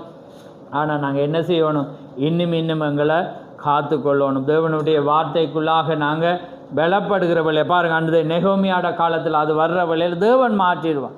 தேவன் ஒரு மனிதன் எப்படிப்பட்ட தூரம் இருந்தாலும், ஆண்டவரே எனக்கு உதவி செய்யும் என்றால் தேவன் காரியத்தையே மாற்றிடு. தீக்கேசியோட வாழ்க்கையில் அவர் ஒரு வெடி வைத்து அவர் மறிக்க போகிறார். டாக்டர்கள் கைவிட்டாங்க. அவர் என்ன செய்கிற, பாதாளத்துக்கும் போயிட்டு, அவருடைய ஆத்துமா பாதாளத்துக்கும் போயிட்டு. அப்போ அவர் சொல்கிற, ஆண்டவரே இந்த ஒரு விசை என்னை மன்னிப்பீரானா, நான் பூமிக்கு வருவேனானா, நான் மீண்டும் உமக்காகவே வாழ்வேன் என்னுள்ள தேவன் திரும்ப அனுப்புகிறேன். ஆமே, அதே போல் நீங்களும் நானும் இந்த பூமியில் அப்படி வாழும்போது நிச்சயமாய் தேவனங்களை ஆசீர்வதிப்பார். அதனால் நிச்சயமாக அநேக குழப்பம் வந்து இந்த ஆரம்ப துண்டு உங்களுக்கு விளங்கி இருக்குமோ தெரியல, ஆனால் நான் வச்சது ஆகாப்பினுடைய நாட்கள். அந்த காலத்தை பார்த்தீங்கன்னா, இன்றைக்கி நீங்கள் அந்த காலத்தை ஒப்பிட்டு பார்த்தீங்கன்னா உங்களுக்கு தெரியும், இன்றைக்கி சமுதாயம் அப்படி இருக்குது. யாராவது செய்திக்குள்ளாக ஒரு காரியத்தை செய்கிறாங்களா? இல்லை. ஒவ்வொருவரும் தங்களோட வழியில் போகிறாங்க. ஆகாப்புடைய நாட்கள் என்றால் இன்றைக்கி அதுதான். இன்றைக்கி மெசேஜ் என்ற ஒரு போர்வையை வச்சுருக்கிறாங்க, கடைசி கால செய்தி என்ற ஒரு போர்வையை வச்சுருக்கிறாங்க. ஆனால் ஜனங்கள் அப்படிப்பட்ட ஒரு வாழ்க்கை வாழ்கிறது. ஆனால் நாங்கள் வேறு பிரிதல். சபை என்றாலே அர்த்தம் என்ன, நான் அடிக்கடி சொல்லியிருக்கேன், என்ன, பிரித்தெடுக்கப்பட்டவர்கள், வேறு பிரிக்கப்பட்டவர். சபை என்றால் மீனிங் பிரித்தெடுக்கப்பட்டவர்கள், வேறு பிரிக்கப்பட்டவர்கள். அப்போ சபை என்றால் நாங்கள் வேறு பிரிக்கப்பட்ட. இன்றைக்கு உலகத்துக்கும் எங்களுக்கும் வித்தியாசம். ஆனால் நாங்கள் தேவனுக்குள்ளாக வேறு பிரிகிற வேளையில் தான் நிச்சயமாய் தேவனுங்களை ஆசீர்வதிக்கிறார். ஆனால் உங்களாலேயும் என்னாலே முடியாது, ஆனால் அவரால் எல்லாம் முடியும். நீங்கள் அவரை தேடுங்க. ஆண்டவரே எனக்கு உதவி செய்ய, நான் நிறைய தூரமாக இருக்கிறேன், அப்படி கேட்டு பாருங்க, தேவன் உங்களை மாற்றுவார். ஆண்டவரே நான் அங்கேருந்து நான் எப்படி மாறலாம், நீங்கள் ஒன்றுக்கு தேவன் என்ன செய்வார், அதை மாற்றுகிற தேவன். அப்போ அதான் இஸ்ரவேல் ஜனங்கள் வர்றாங்க, வழி அடைஞ்சி, அவங்க இயற்கைக்கு சிந்திச்சு கேளுமா, அது யோசிச்சு பாரு, வழியே இல்லை, கிட்ட வந்துட்டான். ஆனால் தேவன் என்ன செய்கிற, வழியே இல்லாத இடத்துல தேவன் வழியை உண்டாக்கினான். பாருங்கள், அன்றைக்கு அவங்க யோர்தானில் வந்தாங்க. யோர்தானில் வர்றவளே கரை புரண்டு போகிற காலம். அப்போ ஆனால் என்ன நடக்கிற, தேவன் என்ன சொல்கிற, ஆசாரியர்கள் என்ன செய்கிறாங்க, உடன்படிக்கையை தூக்குறாங்க. லேவியர்கள் அவங்களுடைய லேவிய ஆசாரியுடைய கால் அந்த யோர்தானில் பதிஞ்சோன்னு அதை என்ன செய்யுது, ரெண்டாக பிளக்கிற வேளையில் அந்த வேதம் என்ன சொல்லுது, நாங்கள் போனோம் கடந்த மாதத்தில் பார்த்தோம், ஒருபோதும் செல்லாத வழியால் தேவன் என்ன செய்தாராம், வழி நடத்த. அதே தேவன் தான் இன்றைக்கும் மாறாதது. நீங்கள் எதுக்கும் பயப்படாதீங்க. இன்றைக்கி நான் குற்றப்படுத்தினதாக நினைக்காதீங்க. ஒருவேளை நீங்கள் தூரமாக இருக்கிறேன்னு நினைக்காதீங்க. ஒருவேளை நீங்கள் எப்படி இருக்கிறீங்க எதையுமே நினைக்க, ஆண்டவரே எனக்கு உதவி செய்யும். ஆமே, என்ன நீர் மாற்றும், எனக்கு உமக்குள்ளாக என்ன படி, எதை நான் இழந்தாவது, நான் எந்த மேன்மையாவது இழந்தாவது நான் உமக்குள்ளாக வருவேன். அதான் இயேசு கிறிஸ்து என்ன சொல்கிறேன், தன் சிலுவையை சுமந்து கொண்டு தன்னைத்தானே வெறுத்து தன் சிலுவையை சுமந்து வராதவன் என்னுடைய சீசனாக இருக்கலாம். தன்னைத்தானே வெறுக்கும். அதாவது நீங்கள் வெறுப்பீங்களான்னு யோசிச்சு பாருங்கள். உங்களை நீங்கள் வெறுப்பீங்களா? வெறுக்கிறேன்னா உங்களுக்கு தெரியும். ஆனால் நாங்கள் என்ன செய்கிறோம், இந்த பொடியை நேசிக்கிறபடினால தான் நாங்கள் என்ன செய்கிறோம், முகம் கருப்பாயினோன்னு க்ரீமை போடுவோம். என்ன முடி கொட்டுதண்டா நம்ம எண்ணெயை பாவிப்போம், தேடி தேடி பாவிப்போம். ஏன்னா இந்த உடுப்பில் இதை போட்டு அவங்க இப்படி ஓமா இல்லையான்னு சொல்லுங்கள். அப்போ அது தன்னைத்தானே வெறுக்கிறதான்னு சொல்லுங்கள். எனக்குள்ளே அது இருந்தாலும் அதுதான். அப்போ பாருங்க, அதுக்காக நீங்கள் ஜோசிக்க என்ன வேறு எண்ணெய் வைக்க அப்படி சொல்லலை. அந்த மீனிங்கை நான் சொல்லலை. நீங்கள் உங்களோட சரீரத்தை பாதுகாக்கணும், அதில் மாற்று கருத்தில். ஆனால் அதுக்காக அது தேவனுடைய காரியத்தை அதை விட ஒரு அழகாக இருக்கணுமென்று நீங்கள் முயற்சிக்காங்க. அதான் தீக்க சொல்லி, தேவன் ஒவ்வொரு படைப்புகள் வித்தியாசம், ஒவ்வொருவரும் ஒவ்வொரு நிறத்தில் படைத்திருக்கு. ஆனால் அதை தாண்டி நாங்கள் அதுவாக மாற முயற்சிக்கக்கூடாது. எங்களோட ஸ்கின்னை வந்து நாங்கள் மாற்றிடலாம். மாற்றினா அதில் நிறைய பாதிப்புகள் இருக்குது. அது நீங்கள் அறிஞ்சிருக்கு. அதனால தான் நிறைய பேர் மரிக்கிறாங்க. கேன்சர் வர்றதுக்கு காரணமே தங்களோட ஸ்கின்னை மாற்றும் போக்கு அவங்க என்ன செய்கிறாங்க, நிறைய க்ரீமை பாவிக்கிறது.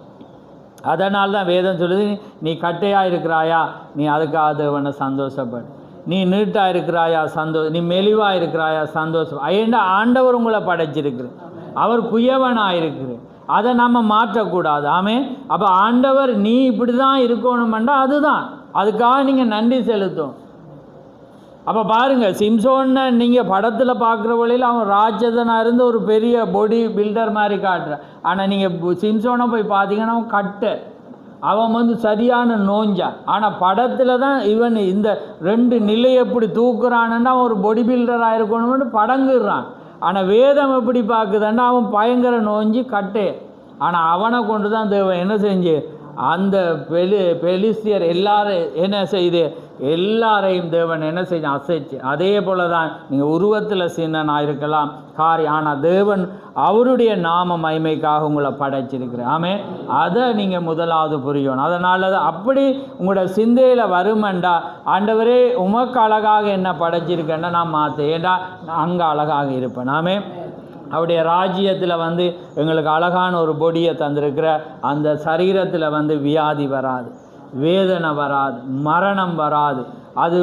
அது சோர்வு அடையவே முடியாத ஒரு பொடியை வச்சிருக்கிறேன்.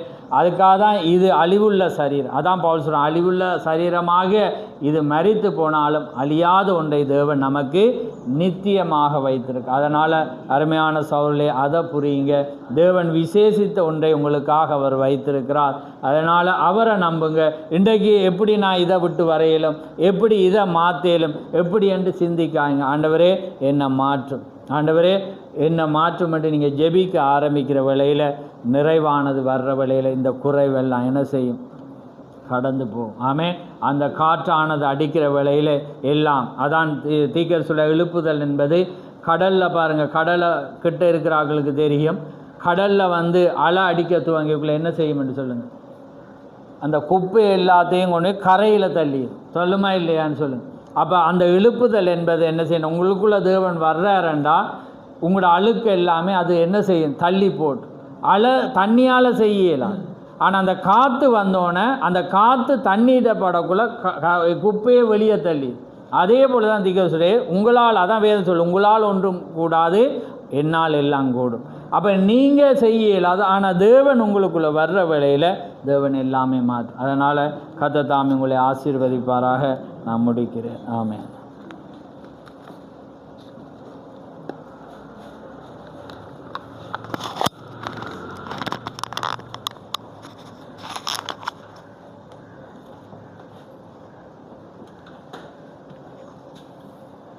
கர்த்தருடைய பத்தாம் சோசரம் உண்டாவதாக. சரங்களே, நாம் அருமையான தேவனுடைய வார்த்தை சத்தியத்தை கேட்டோம்.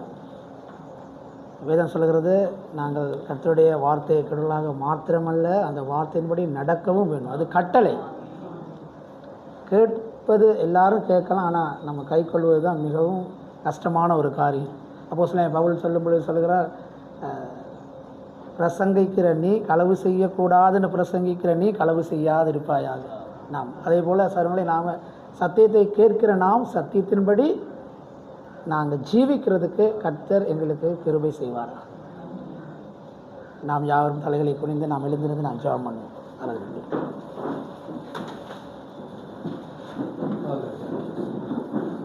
ஹல்லேலூயா. விசுவாசிக்கிறோம் ஆண்டவரே, விசுவாசிக்கிறோம் கர்த்தாவே, துதிக்கிறோம் ஐயா. எங்கள் அன்பும் கிருபையும் இரக்கமான தகப்பனே, நன்றி செலுத்துகிறோம் ஆண்டவரே.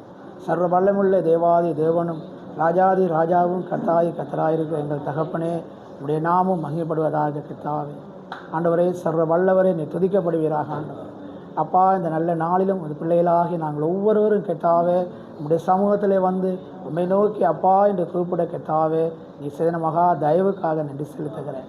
இந்த வழியிலுமாக அப்பா நீர் பேசினீர், நாங்கள் செவி கொடுத்து கேட்டோம் ஆண்டவரே.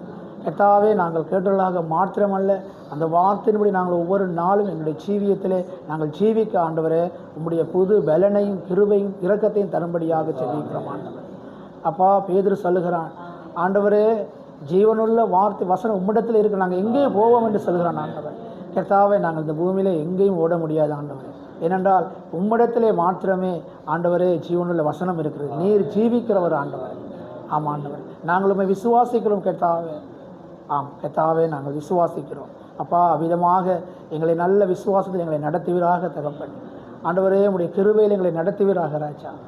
இன்றைய நாளிலே உம்முடைய வார்த்தையை கேட்ட சிறியோர் பெரியோர் ஒவ்வொருவருமாக உடைய பாதப்படியிலே தாழ்த்துகிறேன். ஒவ்வொரு குடும்பமாக உடைய பாதப்படியிலே தாழ்த்துகிறேன் ஆண்டவர். அப்பா, நீர் ஒவ்வொருவரையும் ஆசீர்வாதத்தோடு நடத்துவீராக கர்த்தாவே. இன்றைய நாள் வர இந்த ஆராதனை தடையாக இருக்கிற ஒவ்வொரு பிள்ளைகளையும் தாழ்த்துகிறேன் ஆண்டவரே. இந்த வார்த்தை அவர்கள் இழந்து விட்டார்கள் ஆண்டவரே. இந்த வார்த்தையை திரும்ப அவர்கள் கேட்க முடியாது தகப்பன். ஆமாம் ஆண்டவரே, உம்முடைய கிருபை உம்முடைய இரக்கம் தயவு அவர்களையும் கூட தாங்கி நடத்தும்படியாக செபிக்கிறேன்.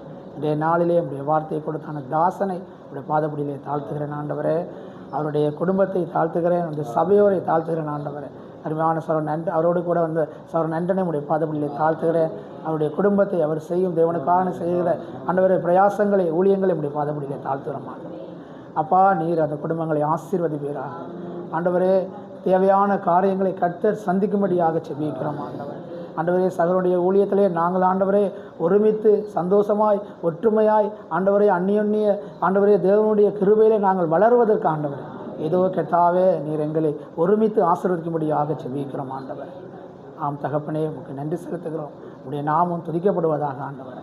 ஆண்டவரே, சகோதரர்கள் போக்கிலும் வரத்திலும் சகோதரோடு கூட இருந்து கர்த்தர் நடத்தும்படியாக செபிக்கிறோம் ஆண்டவர். கிருபை நிறைந்தவரே, உமக்கு நன்றி செலுத்துகிறோம் கர்த்தாவே.